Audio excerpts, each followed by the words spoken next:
हमारे व्यस्त जीवन में ईश्वर की आवाज़। मनुष्य जीवन का उद्देश्य क्या है? मनुष्य जीवन का उद्देश्य अपने आप की पहचान, आत्मज्ञान, आत्मचेतना, आत्मबोध, ये कि मैं आत्मा हूँ और आत्मापूर्ण जीवन जीना, चेतना को ऊंचा उठाकर जीवन जीना ही आध्यात्मिक जीवन है और यही उद्देश्य है। संत पौलुस ने हमारे जीवन के परम उद्देश्य के बारे में बड़ा महत्वपूर्ण बात कहा है। वे कहते हैं कि ईश्वर हमें अपने राज्य को देता है, वह दिया है। वह चाहता है कि हम मनुष्य जो इस दुनिया में उसके प्रतिनिधि हैं, उसके राज्य की स्थापना के लिए तन से, मन से, धन से मेहनत करें, सत्य की स्थापना के लिए प्रयत्न करें और ईश्वरीय जीवन और ईश्वर के राज्य की स्थापना के लिए लगे रहें। संत पौलुस ने यही किया। वे कहते हैं कि स्वर्ग का राज्य खाने पीने का नहीं, बाहरी नहीं है, लेकिन धार्मिकता है, न्याय संगत है, शांति और ईश्वर प्रदत्त आनंद का विषय है। धार्मिकता का अर्थ न्यायपूर्ण समाज की स्थापना करना और न्यायपूर्ण व्यवस्था लाना है। आइए हम प्रार्थना करें कि ये न्यायपूर्ण व्यवस्था हमारे घर में हो, परिवार में हो और देश में हो। 11वां सामान्य सप्ताह 17 जून 2022 शुक्रवार। पहला पाठ राजाओं का दूसरा ग्रंथ अध्याय 11 पद संख्याएं 1 से 4, 9 से 18 तथा 20। संत मत्ती का सुसमाचार अध्याय 6 पद संख्याएं 19 से 23 तक। ईसा ने संत मत्ती के सुसमाचार अध्याय 5 पद संख्या 33 और 34 में यह बात स्पष्ट रूप से कह दी है कि मनुष्य का इस दुनिया में पहला उद्देश्य क्या है। ईश्वर को पहला स्थान देना और ईश्वर के राज्य की खोज करना मनुष्य का जीवन का पहला उद्देश्य है। ईश्वर को जीवन में स्वीकार करना और ईश्वर के राज्य के मूल्यों के साथ जीते हुए ईश्वर से संयुक्त होकर जीना, यही मनुष्य का परम उद्देश्य है। जब ईश्वर ही हमारी प्राथमिकता है तो हमें ईश्वरीय जीवन जीने के लिए और ईश्वर की उपस्थिति में ही जीना, ईश्वर को महिमा देना है। इसलिए जब हम अपने पूर्णता का जीवन जीते हैं, कोई भी मनुष्य अपने पूर्णता का जीवन जीता है तो वो आत्मापूर्ण जीवन है, चेतनापूर्ण जीवन है। ईसा ने शिक्षा दी कि धन, संपत्ति और हमारी सारी पूंजी ये साधन है। साधन का होना अच्छा है। साधन जब है तो उसको हमें साधना में प्रयोग करना है, ऊंचे प्रयोजन के लिए उसका सदुपयोग करना है। साधन लक्ष्य ना बने, लेकिन साधना लक्ष्य बने, ईश्वर को पाना लक्ष्य बने। ईश्वर को छोड़कर दूसरे सारे ही साधन हैं। ईश्वर ही लक्ष्य और उद्देश्य है। ईश्वर हमें धन देता है, संपत्ति, रुपया, पैसा, घर, गाड़ी, मकान, दुकान, नौकरी, ये सभी साधन हैं और जीवन यापन के लिए जरूरी हैं। लेकिन हमें यहीं नहीं रुकना है। अगर हमारा जीवन यापन अच्छी तरह से हो रहा है तो हमारा अगला और सबसे प्रमुख उद्देश्य ईश्वर है, आध्यात्मिकता है। हम जीवन भर धन, संपत्ति और संसाधन को इकट्ठा करते ना रह जाएं।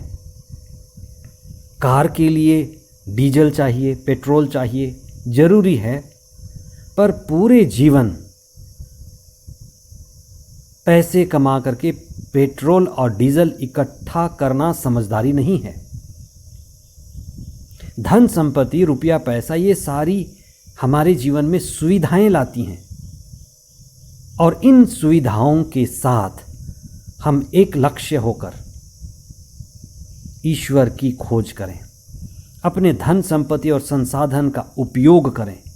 ईश्वर ने हमें दिया है तो उसका अच्छे कार्यों के लिए, आध्यात्म के लिए, हितकारी कार्यों के लिए धन और संपत्ति का उपयोग करें। बहुत लोग दुनियावी आकर्षण में खो जाते हैं, नाम में, यश में, स्वार्थ में, और जो धन संपत्ति है उसको इनमें खर्च करते हैं। ये मूर्खता है।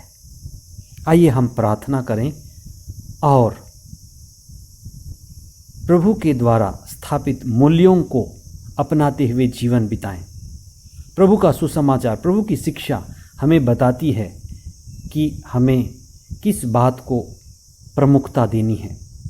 प्रभु ही हमारी प्रमुखता है और प्रभु ने जो भी हमें दिया है वो प्रभु को पाने के लिए है।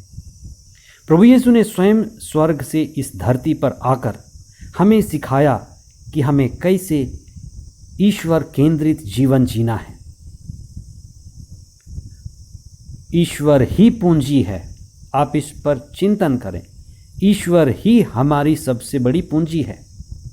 मनुष्य मात्र के लिए उसके कदम, उसके पांव, उसके हाथ कितने शक्तिशाली हो सकते हैं। वास्तव में ईश्वर के मिलने से ही हमें सब कुछ मिल जाता है। ईश्वर के पाने से ही हम सब चीज़ पा लेते हैं। जो हमेशा हमारे साथ रह सकता है, हर जगह, हर समय, हर परिस्थिति में, विकट परिस्थिति में भी, वो ईश्वर है। ईश्वरीय ज्ञान है, ईश्वरीय चेतना है। इसलिए ईश्वर ही हमारा सबसे बड़ा धन है, जो सबसे ऊपर और पाने योग्य है। इसीलिए प्रभु ईसा ने मार्था से कहा, दो बहनें मार्था और मरियम जो बेथनी में रहती थी, ईसा ने मार्था से कहा, मार्था तुम व्यर्थ ही बहुत सारी बातों में चिंतित रहती हो। जो मरियम ने चुना है वह उससे नहीं लिया जाएगा। मरियम ने ईसा को चुना, उसकी इच्छा, उसकी मर्जी पूरी करने के लिए वह उसके पैरों के पास मौन होकर बैठ गई। वह प्रभु के दिव्य वचन को सुन रही थी और अपने जीवन में मुक्ति अनुभव कर रही थी। मुक्ति को अनुभव करना जरूरी है और जब हम ईश्वर को पाते हैं हम मुक्त होते हैं। मरियम के लिए ईसा सब कुछ थे। मरियम के लिए ईसा जीवन के केंद्र थे, जीवन के स्रोत थे। मरियम के लिए ईसा जीवन जीने के उद्देश्य थे।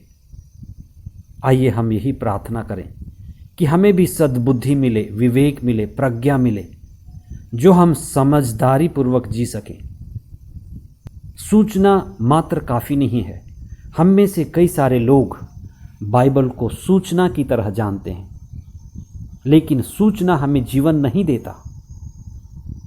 हमें बाइबल को समझना है।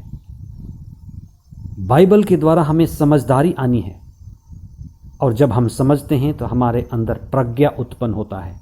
प्रज्ञा यानी जो हम जानते हैं उसको जीवन में, कर्तव्य में उतार पाएं।